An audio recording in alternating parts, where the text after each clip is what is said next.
Pessoal, Muito vamos bem. começar então. Já temos pessoas na sala. Boa tarde para todo mundo. Quem não me conhece, eu sou o Osmar Maduro, da Interamérica. Antes da Dani e da Estela começarem, eu só quero dar alguns avisos. As perguntas podem ser feitas pelo chat ou pelo Q&A, que tem aqui, que aparece na tela quando você mexe o cursor na tela, tá? Então, a gente vai receber as perguntas por aí, a gente vai responder no final. A gente está gravando esse webinar e, a partir de amanhã, ele vai estar na íntegra nos canais da Interamérica e da Brastoa no YouTube. E também, na sequência, a Thaís da Brastoa e eu aqui pela Interamérica vamos soltar um release com esses dados e com essa apresentação que vocês vão ver, tá bom? Então, eu vou ajudar as duas aqui nas perguntas que vocês enviarem pelo chat ou pelo Q&A, e com isso eu peço então para a Dani dar o pontapé inicial aí da apresentação de hoje. Por favor, Dani. Obrigada, Osmar. Obrigada a todos que estão aqui hoje participando, escutando essa live, esse webinar. A gente vai dividir com vocês hoje aqui, como o Osmar falou, o impacto do Covid. Essa é a segunda fase da pesquisa. A primeira fase foi feita em setembro.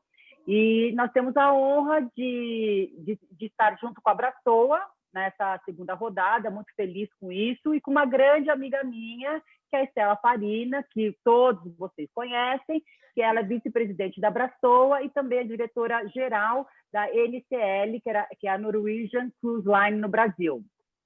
Boa tarde, Estela. Boa tarde, Dani, Osmar. Boa tarde a todos. Gente, é um prazer estar aqui falando com todos, desde a minha varanda virtual. Queria dar uma boa tarde e dizer que, enfim, agradecer a contribuição de todos os associados, né, que prontamente atenderam aí ao convite de participar dessa pesquisa, e agradecer também a vocês, Dani, pela oportunidade de fazer isso em conjunto. Então, muito bom. E muito bom estar aqui com você, viu? Feliz de participar. Que bom. Vamos embora. Bora lá. Então, gente, eu queria começar explicando. Hoje aqui, eu, Daniele Roman, estou aqui em nome da Travel Council. Travel Council é uma aliança internacional de agências de marketing e de comunicação especialistas no segmento turismo. Tá? Nós estamos em mais de 20 países e nos reunimos já pela segunda vez para fazer essa pesquisa sobre o impacto do Covid. A pesquisa ouviu mais de 1.000 executivos de viagens, entre operadoras de turismo e proprietários de agências de viagem e outros parceiros do trade. Tá? E essa pesquisa ela reúne novos insights relacionados às certificações de saúde, as preferências dos viajantes, as reservas internacionais. E no Brasil, ela contou com o apoio da Interamérica e da Brastoa. Tá? A gente vê aqui na estratificação do público que respondeu a essa pesquisa, em sua maioria são agentes de viagens e seguidos por operadores de turismo. Profissionais da Europa, da Ásia e da América do Sul foram os que mais participaram. Isso é interessante, né, Stella? A gente ter o América do Sul entre os que mais participaram, porque normalmente a gente não tem esse empenho, né, de participar, ainda mais agora nesse período, surgiu muita pesquisa, né, e a gente acaba não dando conta de responder a todas as pesquisas, mas eu fiquei muito feliz com essa interação e resposta do mercado sul-americano. Acho que é a resposta da credibilidade também, né, enfim, de como está sendo feito. Você tem razão, aliás, a gente falava um pouquinho antes de começar, né, a apresentação, a gente sempre foi muito carente de dados estatísticos do mercado, né? Então, ter hoje uma fonte segura e tão ampla como essa que vocês estão trazendo é bem importante mesmo. Então, legal. Agora, a Europa em primeiro lugar, né? Muito bom. Bom, a maioria dos entrevistados acredita que os seus países reiniciaram as atividades turísticas com cautela, o que é muito importante, né? Mas a epidemia está aumentando e muitos países seguem com as fronteiras fechadas, né? O brasileiro, por exemplo, não pode entrar em praticamente todos os países, né? E os países onde podemos entrar está cheio de brasileiro. Essa que é a verdade. Já para os empresários brasileiros, o país está retomando as atividades cautelosamente. E a pandemia está em declínio, ao contrário do resultado global. Também era aquilo que a gente estava falando, né, Estelinha? Que a gente tem o prazer, se assim, né, se é isso assim que a gente pode falar, de ver o que aconteceu, o que está acontecendo nos países como a Ásia e a Europa, né? Exatamente. A gente tem um espelho aí com um delay, né? Que a gente consegue se enxergar um pouco no que pode acontecer lá. Mas eu acho também, Dani, que é positivo aqui, eu acho que foram feitas muitas campanhas de conscientização do turista também, entende? Eu acho que é isso que a gente vem repetindo, enfim, de como evitar, como se comportar, aquela máxima de que não adianta você desenvolver os protocolos se o turista não seguir, né? Quer dizer, eu acho que isso vem contribuindo também, porque a gente tem visto o número de viagens nacionais aumentando, né, gradativamente, mas não aumenta na proporção de casos de contaminação, né? Então, vamos nessa torcida, né? Isso é muito bom.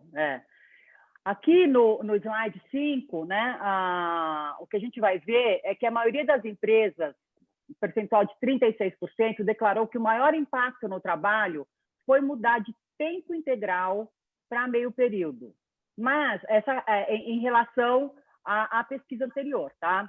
Houve um aumento também de 5% de empresas que tiveram que dispensar a maioria do time, a maioria da equipe, como no Brasil, né? Aqui, a maioria das empresas do setor diz ter sido obrigada a dispensar funcionários. Isso foi muito difícil, né, Estela? Isso foi assim, como eu acho que o povo brasileiro ele é muito sentimental, além de todo o aspecto da dificuldade da pandemia, né?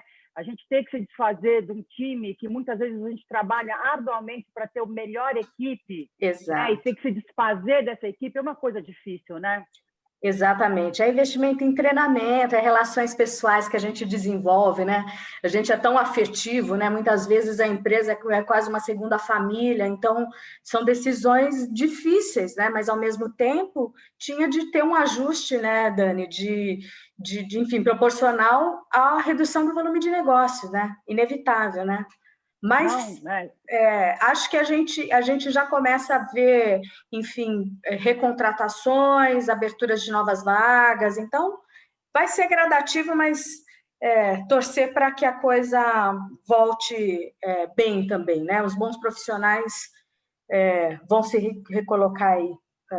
Sempre tem lugar para os bons profissionais, né? E temos que manter o otimismo. Concordo super com você. Aqui a gente vê uma mudança muito importante e que, ao meu ver, é positiva, que está na confiança das agências. Quando perguntados nas atuais circunstâncias, sem intervenção governamental, por quanto tempo seriam capazes de sustentar o seu negócio, houve uma diminuição daqueles que responderam de 4 a 6 meses e um aumento daqueles que responderam 7 meses ou mais. Interessante, né? Isso foi muito interessante. Acho que foi um golpe assim assustador mesmo, né? Ainda está sendo, mas eu digo, num primeiro momento foi muito assustador. E eu acho que a gente as empresas realmente foram aprendendo a administrar da mesma forma que eu vejo aí, talvez como indicativo positivo também. Eu acho que trazer novos produtos, a gente sabe que muitas empresas não vendiam tanto nacional, houve uma mudança aí, novos produtos sendo colocados no portfólio das empresas, e eu acho que, para mim, é um indicativo que isso deu certo, que está gradativamente aumentando aí, talvez, o faturamento, o que faz com que uma visão mais, né, assim, uma sobrevida aí consiga ser identificada, né? Mas eu achei ótimo, eu achei bem animador esse slide. É mesmo, é uma mudança de rota, né, Estela? Isso mesmo. Aqui, já no próximo slide, a gente vê que o impacto na receita das agências continua muito alto, não é por menos também, né? Com a redução estimada no volume de negócios em 75%, nesse último trimestre, mas com perspectivas de perdas menores ao longo do ano que vem. O que a gente tem que lembrar aqui é que, mesmo migrando para a venda nacional, para as operadoras ou para as agências, ela não tem a mesma rentabilidade do que a venda internacional, né? Então, pode até ter voltado a vender um pouquinho, tal, mas a rentabilidade ela ainda não é lá essas coisas. Mas ao mesmo tempo também você tem razão, mas tem uma perspectiva talvez também de vacina, né? Enfim, apesar dessas polêmicas aí constantes, tem uma boa perspectiva aí de vacina. Até teve um anúncio importante ontem mesmo da Pfizer, né? Enfim, acho que isso vai... Não, é verdade. Sim, existem várias perspectivas mesmo em relação à vacina. Vamos deixar a política de lado e vamos andar para frente, né, Estelinha? Isso aí. Aqui no slide 8, a pesquisa mostrou que a adaptação do modelo de negócios é a principal medida implementada durante o terceiro trimestre de 2020, conforme foi relatado por quase metade dos entrevistados. Os programas de treinamento caíram 11%, enquanto o desenvolvimento de novos produtos, 45%, e sua melhoria, 35% subiram na classificação. É difícil a gente ter que redesenhar o negócio, né? Mas às vezes é necessário, né, Estela? É uma questão de sobrevivência. A gente teve de aprender no tranco mesmo. E faz sentido também, né? Comprova a nossa percepção de que é isso, né? Tivemos de pensar em novos produtos, né? É isso mesmo. Estela, eu queria que o próximo slide, que você comentasse com a gente, porque você é a grande expert aqui, né? Então, eu queria ouvir a sua contribuição nesse slide. Muito bem. Não, foi positivamente surpreendente esse resultado, né? Então, aqui a pergunta era: quais as 3 principais fontes de dados que você está usando para ajudá-lo a lidar com a crise, né? E a 64% respondeu que são associações de agências e operadores de viagem, portanto, Brastoa incluído, né? Em segundo lugar, com 40%, os destinos, que também faz sentido, né? 35% amigos da indústria, o tal do boca a boca, né? Que também é sempre eficiente. Governo nacional, 34%, mídia do trade, 33%, mídia em geral, 29%, clientes, 26%, organizações internacionais de viagem e turismo, 21%, e empresas de tecnologia para viagem, 13%. Mas aqui o grande vencedor aí é 64%, e a gente fala isso com alegria mesmo, né? Porque você sabe que eu brinco internamente ali junto ao conselho da Brastoa, que a Brastoa virou quase um Google. Tem uma dúvida, joga lá no Google que vai vir a resposta. e de fonte segura, né? Eu acho que isso é importante, você saber que você tem uma credibilidade aí importante também. Então, muito bom ver esses números. E talvez seja aí até um alinhamento de rota para a Brastoa, né? Focar mais em pesquisa, mais em inteligência, né? Porque hoje em dia, eu acho que não só hoje em dia, mas sempre, né? Quem tem informação tem poder, né, Estelinha? Exatamente. E mesmo por falar em pesquisas, né, a Brastoa mesmo vem realizando pesquisa e divulgando, né, entre os associados, o que tem dado mesmo um direcionamento importante, né, de direcionamento de rota, vamos por aqui, vamos por ali, enfim.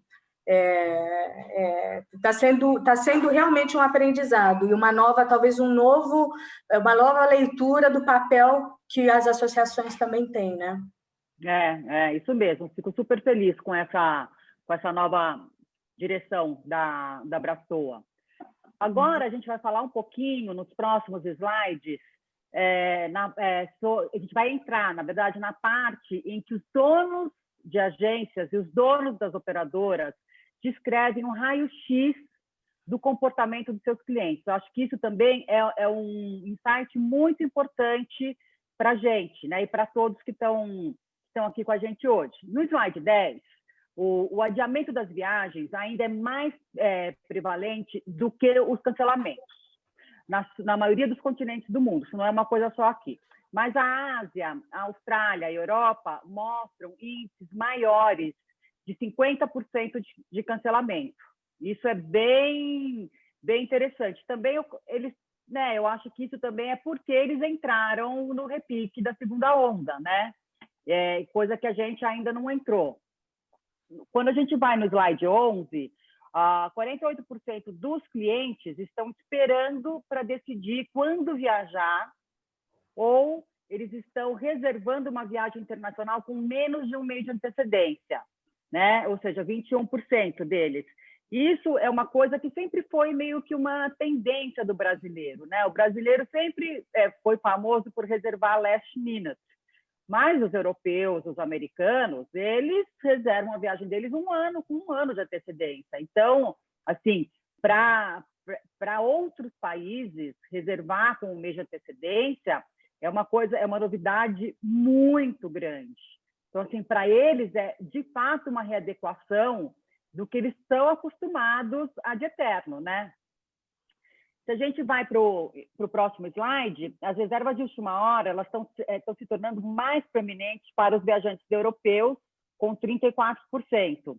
Em contraste, 31% dos clientes norte-americanos reservam férias de 7 meses a 1 ano antes da partida. É o comentário que eu fiz anteriormente, né?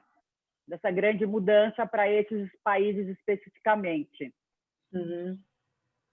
E eu acho que, assim, a gente até comentava, né? Na Europa até faz sentido, né? Porque você tem tanta a opção de transporte, né? Que te permite até um planejamento mais a curto prazo e você concretizar mesmo dentro do continente, mas visitando outros países. Acho que aqui à medida também que a América Latina e é isso que é interessante da pesquisa, né? A gente pode trazer um pouquinho para a gente, né? Tem um sinal aí que eventualmente a América Latina abrindo, a gente também deve ver talvez isso acontecendo, não last minute internacional, né? Exatamente, exatamente. Se a gente fizer uma terceira rodada, a gente vai conseguir visualizar isso, né? Provavelmente. Quer dizer, se se tudo continuar como está, né, Dani? Porque também previsão hoje em dia está difícil, né? Sem planejamento, não podemos mais planejar, viu? Isso a pandemia ensinou para a gente. É um dia após o outro, né? Agora, nos próximos slides, a gente vai falar um pouquinho das certificações de saúde, tá? No slide 13, as certificações de saúde do destino continuam sendo fundamentais para a recuperação, tá? A gente vê aí que em vários países, alguns países adotam uma certificação global, outras adotam sua própria certificação, às vezes cidades ou regiões têm sua própria certificação. Mas o que vale aqui, mais uma vez, os resultados da segunda rodada, eles indicam que a introdução das certificações de saúde e segurança é a ação mais importante que um destino tem para fazer, tá? E é o que mais reverbera para o trade turístico. Quando questionado sobre quais são as principais considerações do cliente ao escolher um destino, a resposta número 1 é a certificação de saúde e segurança do destino. Isso corresponde a 74%. Tá? A gestão governamental do país do destino, quanto à pandemia de Covid e a classificação dos preços vieram em segundo e terceiro lugares, respectivamente. Né? A gente consegue ver aí muito claramente a importância da certificação, que é o que dá segurança para o viajante, né? E eu fico feliz de saber que o Brasil está entrando nessa seara, que o Brasil está se preocupando com a certificação, e não só o Brasil, como todos os demais países e destinos, né? Já no slide de número 14, a gente vê dados mais aprofundados nas ações que os destinos podem fazer para apoiar os parceiros de distribuição na recuperação. Segundo os empresários, introduzir os certificados de segurança, apresentar os dados úteis e atualizados, campanhas de marketing, central de informações para os parceiros, atualizações, treinamentos, webinars, chamadas online, né? Então, assim, são os pontos que são importantes. Quando a gente pula para o slide 15, as certificações que, na opinião dos respondentes, conferem mais segurança são as dos destinos, com 38%, e as internacionais, como o WTTC, com 33%. Né? Então, está aí, né, claro para a gente, essas necessidades das certificações e que não podemos apenas certificar e largar, né? Tem que certificar e tem que inspecionar, isso é muito importante, né? E eu acho que, além das certificações, as pessoas têm que fazer o seu papel, isso é muito importante, são coisas muito simples e muito básicas que a gente pede para as pessoas quando viajam, né? Então, assim, cada um tem que fazer a sua parte. Só o destino sozinho ou só os empreendimentos, hotéis, companhias aéreas, fazendo a parte deles, não é o suficiente se as pessoas, como seres humanos, não fizerem a sua parte, que é, vou repetir de novo, porque eu acho que, sim, por mais básico que seja, acho que é importante a gente repetir. Social distancing, a higienização das mãos, álcool gel, lavar as mãos sempre, e o uso de máscara. Sabe? São 3 pontos simples que a gente tem que fazer como ser humano, né? É isso mesmo. Ô, Dani, eu queria acrescentar só uma coisa até para os associados Brastoa que estão nos ouvindo. A Brastoa criou um arquivo com os protocolos de diversas áreas, viu? Está bem atualizado. Olha, de todos os destinos, todos os segmentos de turismo. Digamos, essa biblioteca está sendo alimentada. A gente vê a importância da gente ter essa informação bem atualizada, né? Então, tem essa contribuição também. Sem dúvida. Deixa eu só arrumar aqui, desculpa. Vamos lá. Agora, indo para os slides 16, 17, 18, que são os próximos slides, a pergunta é: e que tipos de viagens os clientes estão preferindo, segundo os empresários do setor? Tá? Então, a gente vê que 66% dos clientes têm interesse em viagens individuais. Isso, para mim, foi assim, uma grande surpresa. Quando a gente fala viagens individuais, é viagem sozinho, né? É um grande, para mim, isso é uma grande surpresa, né? É o novo viajante, isso é um grande aspecto, né? E eu acho que serve também aí de parâmetro e também para um alinhamento de rota das operadoras de começar a focar nesse viajante solo, né? Ou viajante que pode ir sozinho e quer conhecer pessoas durante a viagem, né? As outras opções mais votadas, elas mostram que as pessoas parecem mais cautelosas, né? Dando preferência a resorts com tudo incluído, processos de hospedagem sem muito contato e viagens em pequenos grupos, né? Então, eu vi aí que vários hotéis já implementaram o check-in virtual, você não precisa nem chegar perto da pessoa na recepção, a chave, você também não precisa ter contato com chave. Então, assim, eu vejo vários hotéis implementando isso e todos os empreendimentos fazendo o que eles podem, porque também existe uma questão de custo nisso, né? Quem não tem condição de implementar essas benfeitorias, né? Eles estão usando muito da higienização. Eu viajei em setembro, eu fiquei em pousadas super simples, mas assim, uma higienização 100%, coisa que me deixou super, super segura, tá? E apesar da gente ver que algumas pessoas estão preferindo viajar fora das grandes temporadas, né?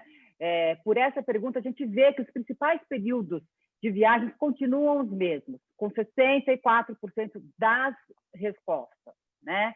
Então, ou seja, tem gente que prefere viajar fora das grandes temporadas, mas quem tem família dificilmente consegue e tem que continuar viajando nas temporadas básicas, que é janeiro, né, o nosso verão, o nosso inverno, e os grandes feriados que a gente tem no decorrer do ano. O que você acha dessas informações, Estelinha?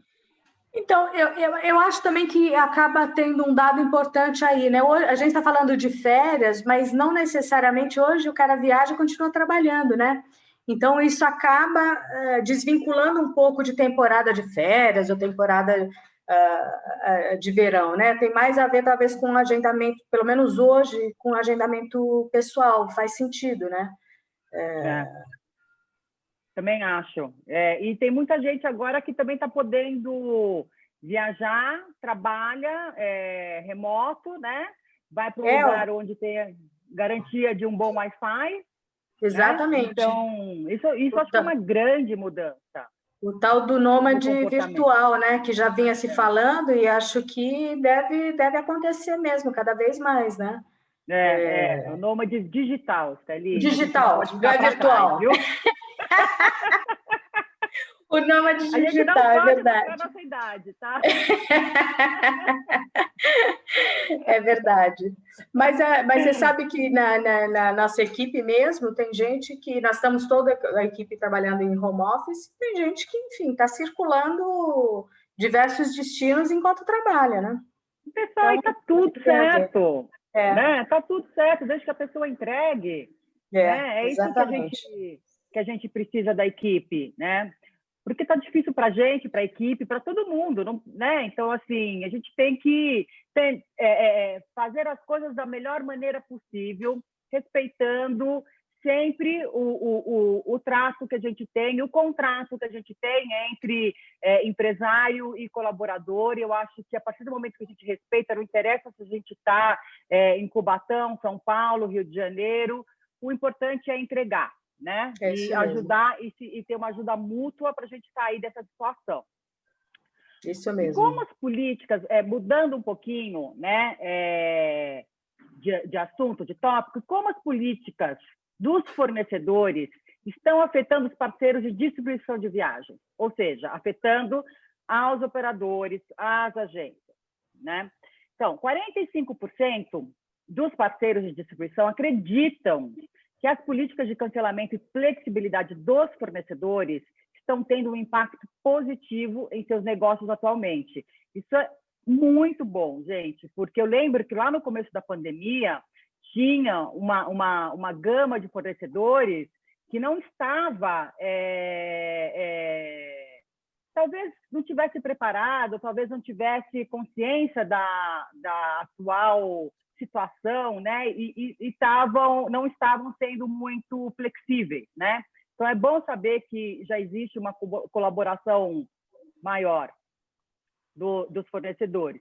E olhando para o futuro, melhorar essas políticas continua sendo o mais necessário para 70% das pessoas entrevistadas, seguidas por uma melhora nos canais de comunicação e diversificação dos produtos e serviços. O que poderemos ver a seguir, tá? No próximo slide. A grande maioria está propensa a considerar hotéis e resorts não oferecidos anteriormente. Isso mostra muito, né, o que a gente estava falando anteriormente, no redirecionamento de rota, né? Tal do alinhamento de rota. De repente, a operadora era uma expert em Disney. E o que ela vai fazer? Vai ficar 8, 9, 1 ano sem vender?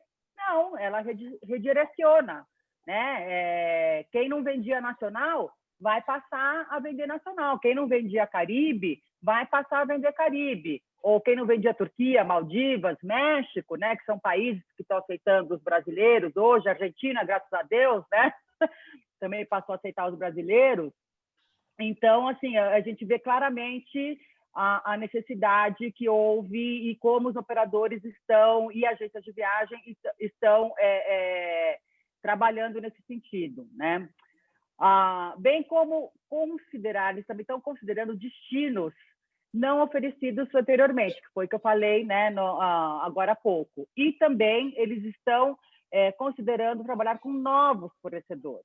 Né? Então, assim, eu acho que é muito importante a gente ver aí claramente uma uma disposição, né, dos empresários, das agências, dos operadores em se como é que é a palavra? Em se redescobrir, né? Você concorda? Você concorda? Você, como Brassoa, concorda com esses dados, Estela? Sim, faz todo sentido. Eu acho que são dois, a gente observa, mesmo na Brastoa, tinha um número importante de operadores que não vendiam nacional, por exemplo. Eu acho que são dois segmentos, assim, a operação do nacional e também os especialistas em destino de luxo. Eu acho que não viam o Brasil como destino de luxo, ou não conseguiam enxergar, ou, enfim, simplesmente ignoravam. Então, acho que tem um outro ganho, uma outra oportunidade aí de redescobrir também novos destinos, novos produtos, enfim, e adequando estes novos produtos a um perfil novo também que vem surgindo com outros interesses. Então, sim, faz todo sentido. Adaptabilidade, não tem como. Não tem jeito, é verdade. E assim, para finalizar, nossa, como foi rápido! Gente, já estamos terminando aqui, que incrível! E para finalizar, a gente vê que os esforços de marketing para a recuperação do turismo estão focados nas redes sociais, como nunca visto antes, tá? A mídia social foi claramente a vencedora, com 7 entre cada 10 entrevistados afirmando que o marketing social ou marketing digital é o seu conceito principal. Digital e vendas, respectivamente, ficaram em segundo e terceiro lugares. Então, gente, isso é uma grande novidade, né, Estela? Esse dado também vale para... Você acha que vale para as associadas da Brastoa? Vale para os associados, vale para todo mundo, né, Dani? Na verdade, faz todo sentido, porque é isso, as mídias sociais, se for pensar um investimento relativamente baixo, né? Na verdade, assim, você consegue segmentar bastante, você consegue atingir um público, talvez, que você não estivesse falando, ou seja, é uma ferramenta importante e super adequada para esse momento. Fora isso, né? Linguagem direta, uma linguagem talvez mais pessoal, que as pessoas também queiram, né, estejam demandando agora também. Então, faz todo sentido, sim, para os operadores, para todos os segmentos de turismo. Você sabe que eu sou uma grande defensora do uso das redes sociais, de atrelar vendas com influenciadores. Eu acho que toda agência de viagem ela não tem que ter medo das redes sociais, ela pode também estar e deve estar nas redes sociais, como os operadores também devem estar nas redes sociais. Existem várias formas de parceria, de operador com agência, agência com influenciador, operador com influenciador. Hoje estamos todos integrados. Ninguém é concorrente de ninguém. Existe a possibilidade hoje de todos estarem juntos, trabalhando e com o mesmo objetivo, que é vender. Né? Então, assim, eu não vejo como existem pessoas que vêm, isso é um ponto muito pessoal meu, tá? Eu não vejo os influenciadores como concorrentes de agências de viagem e como concorrentes de operadoras de turismo. Eu acho que as operadoras têm que sim se reinventar e saber trabalhar com os influenciadores, como eu acho que as agências de viagem também, sim, têm que se reinventar e tem mais conhecimento do que praticamente todos os influenciadores, é usar o seu conhecimento e também fazer as vezes de um influenciador para a sua audiência, né? Eu acho que existe aí espaço para os 3 segmentos trabalharem juntos ou separados, não interessa, mas os 3 segmentos podem, sim, estar juntos nessa nova empreitada que são as redes sociais, né? Você concorda comigo, Estela? Não, concordo, Dani. Assim, a gente tem que lembrar, né? O celular não sai, não há distanciamento social de celular. Ele está colado na gente o tempo todo, né? Eu acho que nessa pandemia ele até passou a ser um pouco companheiro de muita gente, né? E eu acho que a união de informações, eu acho que a gente precisa ser transparente, eu acho que a gente precisa ter cada vez mais visível, e a união, né? É a união, não importa de que atividade você tenha, vamos promover juntos o turismo. E isso eu falei numa palestra que eu participei o ano passado da Travel Conference, né? Onde estava, acho que devia ter lá um ringue de influenciadores e um ringue de agentes de viagem e operadores prontos para se auto-chocarem, sabe? E não existe isso, gente. É só saber trabalhar um com o outro e tem espaço para todos. Olha, antes de acabar aqui, eu queria dar um recadinho, que a gente vai, na sequência, quando acabar o webinar, a gente vai enviar um press release com todos esses dados, tá? E o acesso para essa apresentação. E quem tiver dúvidas, perguntas, por favor, fiquem à vontade. A Estela e eu, a gente vai ter o maior prazer de responder o que tiver ao nosso alcance. E é isso, né? Temos perguntas, Dani. Osmar? Nós temos algumas perguntas já. A primeira para a Estela. Estela, do ponto de vista da Abrastoa, o que mudou no começo da pandemia e como está agora? O que do ponto de vista de vocês, mudou no mercado, mudou na atividade, mudou no trabalho, nos resultados? Puxa, mudou tanta coisa, né? E ainda tem muita coisa para mudar. Eu acho que uma das principais mudanças foi uma união do mercado. A Dani comentou, falava um pouco, né? Isso sobre enfim, até as rixas de influenciadores e agência. O agente é influenciador, o influenciador é agente também, enfim. Os papéis se trocam aí, mas o que a gente observa é uma união para um objetivo comum.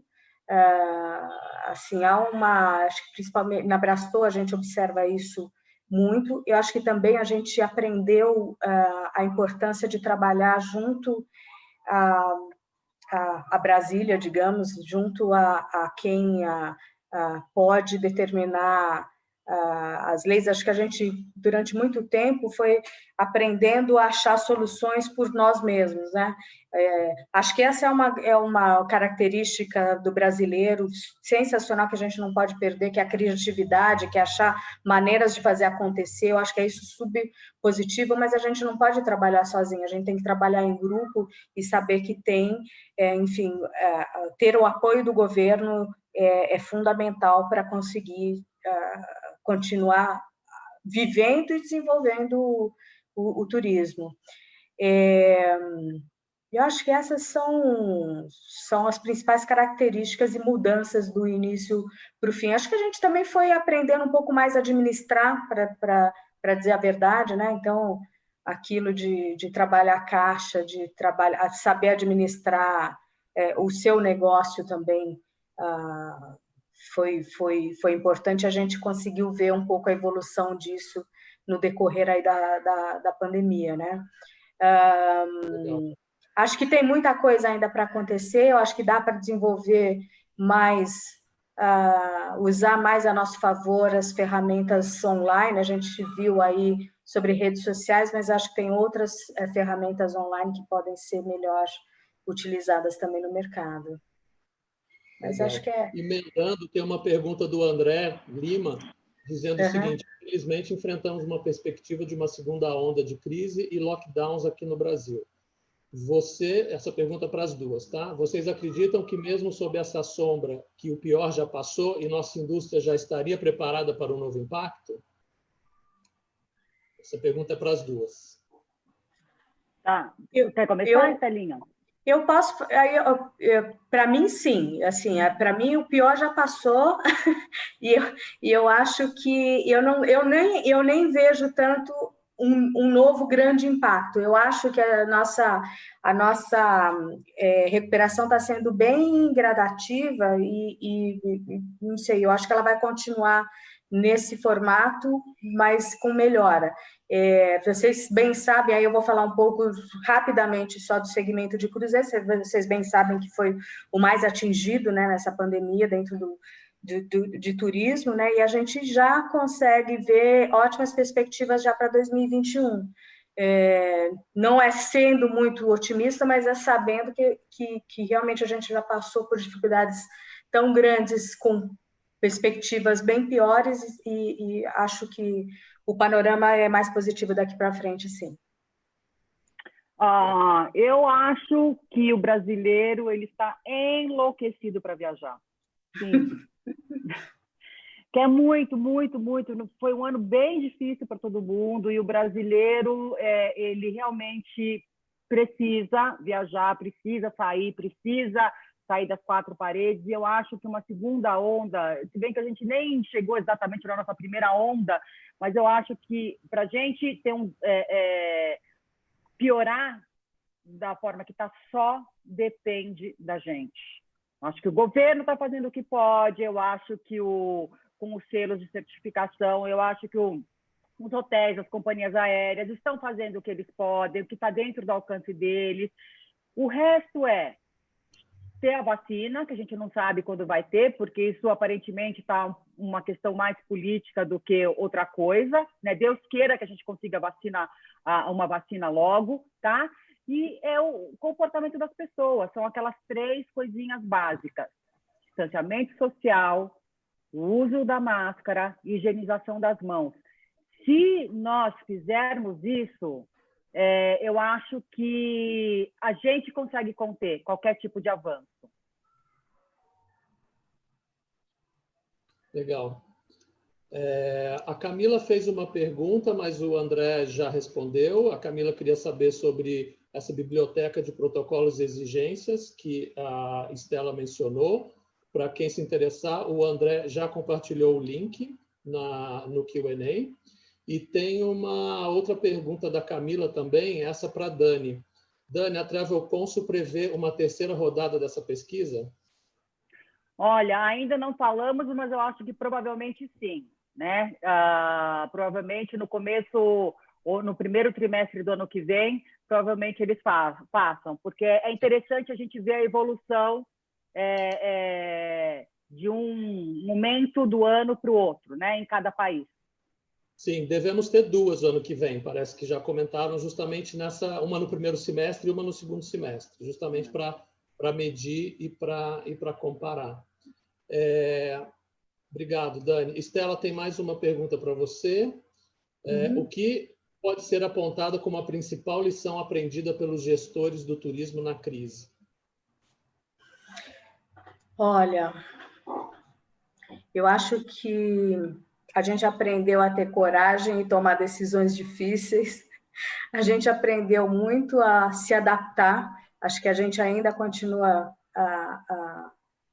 se adaptando, porque, enfim, a situação ainda é fluida, né? Eu brinco que, assim, a gente tem várias peças, assim, na mesa, né? E você vai juntando as peças conforme a coisa vai acontecendo, né? Acho que transparência também, acho que foi importante e está sendo importante, cada vez mais vai ser importante você manter transparência nos seus negócios. E acho que a união, né? Saber que o compartilhamento de informação, o compartilhamento enfim, de conhecimento faz com que o grupo todo cresça. Então, acho que esse também foi um outro aprendizado importante. Obrigado, Estela. Tem uma pergunta para a Dani, depois uma outra para a Estela. Vou fazer um jogral aqui para vocês descansarem a garganta. Dani, uma pergunta para você. Dos destinos que a Interamérica representa, como que está a retomada? Então, depende muito de cada destino, né? Por exemplo, Estados Unidos, que nós temos vários clientes americanos, a gente ainda não pode viajar para os Estados Unidos, né? Eu acho que o brasileiro está na fila para voltar para os Estados Unidos. É só uma questão da gente poder atravessar a fronteira, né? Isso está fora do nosso alcance ou dos próprios destinos, né? Ou empresas americanas. O Atlantis, nas Bahamas, abre agora dia 10 de dezembro. Né? Eles estão fechados desde março. A Anguila está aberta, né? E é uma das únicas ilhas Covid-free, né? Desde o princípio. Né? Ela teve, no início, 3 casos, sendo que o primeiro caso veio de uma pessoa de fora da ilha, né? E isso foi logo no princípio, desde então, uma ilha Covid-free, que já está trabalhando na reabertura. Né? São Martin, idem, também está trabalhando na reabertura. E é isso, né? Às vezes, não é nem a situação de cada destino, né? É uma questão mais governamental de abrir ou não as fronteiras, né? O Celina, que é a cadeia de hotéis, eles estão em vários países na América Latina, nos Estados Unidos, Europa, né? E em muitos desses países os brasileiros podem entrar, como México, Colômbia, Argentina, né? Eles estão fortemente na América Latina e América Central. Então, mas eu acredito que assim que as fronteiras Europa, Estados Unidos abrirem, as coisas voltam a andar no seu curso normal. Oxalá. Oxalá. E a Delta, né? A Delta que também está aí com todos os selos de sanitização, protocolos sem fim, né? Dentro aí desse cenário para as companhias aéreas, que não é um cenário muito fácil. Exatamente. Estela, tem uma pergunta aqui muito interessante do Zé Zuquim, no que diz respeito à capacidade de consumo dos clientes. Ele está perguntando se você acha que devemos propor valores mais digeríveis. Olha, eu acho que nesse momento, até como incentivo à compra, tem preços bem atraentes, mas eu honestamente não acho que estes preços atraentes vão continuar. Claro, há a questão econômica, sim, mas há uma demanda represada também, né? Eu acho que no momento em que as viagens voltarem, as pessoas, como disse a Dani, já as pessoas vão voltar a viajar. Eu acho que eles estão se preparando para isso, sim. Então, acho que neste momento, até como uma motivação para a compra, há ofertas bem importantes, mas a médio prazo eu acho que os preços passam a ser os preços de mercado, normalmente. Certo. Obrigado, Estela. Dani, e uma última pergunta para você, antes da gente encerrar. Que estratégia já pode ser desenhada pelos donos de empresas olhando para estes dados? Qual tendência você destacaria? Eu acho que aí a gente falou de muito dado diferente, né?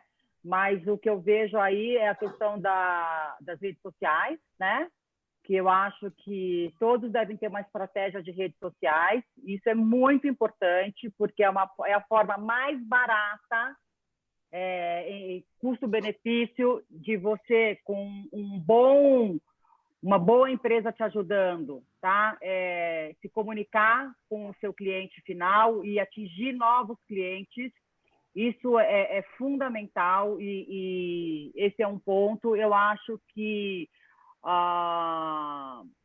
vender produtos que você não vendia é se reinventar, né? Se você era especialista numa coisa, o que eu falei, Disney, e a Disney está fechada, os Estados Unidos está fechado, você tem que se reinventar e buscar novos produtos, novos destinos. E é muito difícil, como se estivesse começando do zero, sim, é como se estivesse começando do zero, mas é o que a vida está ensinando para a gente, né? Que a gente tem que se reinventar. Então, e ter flexibilidade, né? Saber lidar com essa situação e saber que a gente não pode planejar mais nada, infelizmente. Até que essa situação seja, de fato, resolvida, né? A questão da pandemia, a gente não tem como se planejar, porque o que a gente planeja para daqui a um mês pode mudar amanhã. Então, a gente tem que saber lidar com com essas coisas de última hora. Isso é muito, muito importante, que é a flexibilidade. Eu me lembro sempre de uma fala do Fábio Camargo, diretor da Delta, que ele fala, hoje em dia, longo prazo é dezembro. Se longo prazo é dezembro, veja bem, né? Nós estamos em novembro. Exatamente. Bom, antes de passar a palavra para a Dani e para a Estela se despedirem, eu quero agradecer a todos que enviaram as perguntas, todos que participaram, e relembrar que o vídeo vai estar no canal do YouTube da Interamérica e da Brastoa amanhã, e que daqui a pouco a gente vai distribuir o release com essas informações e com essa apresentação, e tanto a Thaís pela Brastoa como eu pela Interamérica, a gente vai estar à disposição aí da imprensa para que vocês precisarem, tá bom? Então, Dani, Estela, obrigado, e deixo a palavra aí para vocês se despedirem. Olha, eu queria agradecer a Brastoa, né, por realizar essa pesquisa em conjunto com a Interamérica. Eu acho que foi o parceiro ideal para essa segunda rodada da pesquisa. É uma entidade muito séria, uma entidade que foca nos operadores e sente a dor dos seus associados, né? Então, a gente não poderia ter parceiro melhor. Então, muito obrigada, Brastoa. E, assim, meu maior obrigado para você, pela Brastoa, ter escolhido você, Estelinha, para estar aqui comigo hoje. Adorei fazer essa live com você, viu? Dani, idem, adorei estar aqui. Queria agradecer a todos que vieram ouvir a gente, que ainda vão assistir. A oportunidade de estar aqui conversando com você e obrigada pelos dados que você trouxe. Eu acho que primeiro é isso, essa oportunidade de a gente ter essa visão global do que está acontecendo, né? É importante, né? Nos dá também alguns indicativos dos caminhos, mesmo sem as certezas, mas alguns caminhos possíveis aí que a gente deve escolher aí num futuro breve aí. Então, foi muito bom conversar com vocês, adorei mesmo, e obrigada por trazer as informações, e aos associados, obrigada também por terem contribuído aí respondendo às pesquisas, tá?